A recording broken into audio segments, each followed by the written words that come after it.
I want to talk a little bit about the Browns because we've noticed that for the first time since they've been back in 1920, they may in fact be the most stable team in the division, in the AFC North.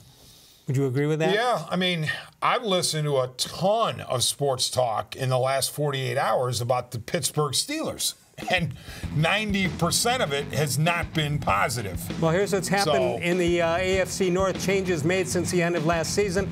Cleveland Browns have hired Freddie Kitchen as their new head coach, and they've signed Kareem Hunt to a one-year deal. We look over to the Pittsburgh Steelers. We think about the negativity there. They did not place the franchise tag on Levine and Bell, and Antonio Brown seeking a trade as we expected. The Baltimore Ravens, Joe Flacco gets traded to Denver. Lamar Jackson gets the starting quarterback position.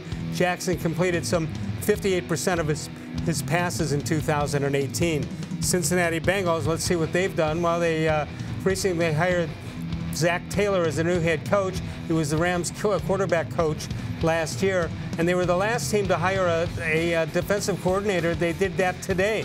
Unbelievable. Les, I can't believe the Bengals passed on Hugh Jackson as their head coach. Defensive. As their head coach. Right. I wonder how Jackson's feeling after he angled in on the Marvin Lewis sweepstakes. I think he's doing fine. I got reports from several people that he was having a fine dinner at a restaurant in Chagrin Falls over the weekend. He's got plenty of money. But here's the point. The Bengals, I believe, the Browns should be able to beat them for years to come, even if you grant the return to health of Andy Dalton and A.J. Green. The Ravens, I'm not as quick to dismiss them. I mean, first of all, they won the division. They're the division champs. They deserve an amount of respect for that.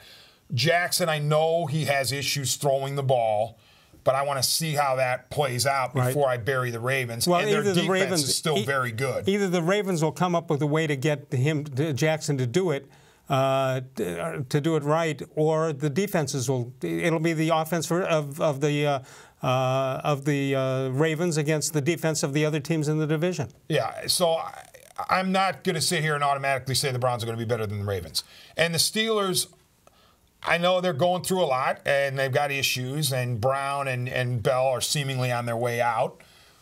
And Roethlisberger's being called out for his leadership and the way he does his business. But they're still the Steelers. And they still have a great offensive line. I'm not saying you genuflect at their altars, the Ravens and the Steelers, but I'm not going to automatically put the Browns as division champs until I see them play a few games in 2019.